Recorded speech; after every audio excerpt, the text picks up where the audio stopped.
తులసి దళాన్ని ఎప్పుడు కోయాలి? ఎప్పుడు కోయకూడదు? ఎప్పుడు కోస్తే శ్రేయస్కరము?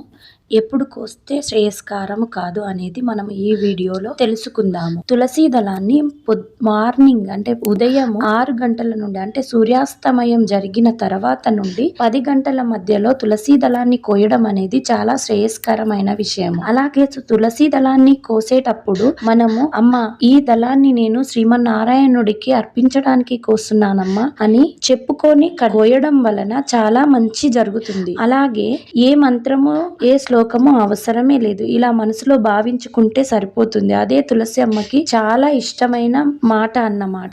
అలాగే తులసి దళాన్ని ఏ రోజు కోయకూడదు అంటే ద్వాదశి రోజు అస్సలు తులసి దళాన్ని కోయకూడదు. అలాగే తులసి దళాన్ని ఏ సమయంలో కోయకూడదు అని అంటే సూర్యాస్తమయం అయిన తర్వాత అసలు తులసి దళాన్ని కోయకూడదు. తులసిని ముట్టుకోకూడదు. నైట్ అసలే తులసమ్మని ముట్టుకోకూడదు. అలాగే జై శ్రీమన్నారాయణ అని కామెంట్ చేయండి. మీకు ఈ వీడియో నచ్చినట్లయితే యూజ్ అనిపిస్తే మాత్రమే చేయండి.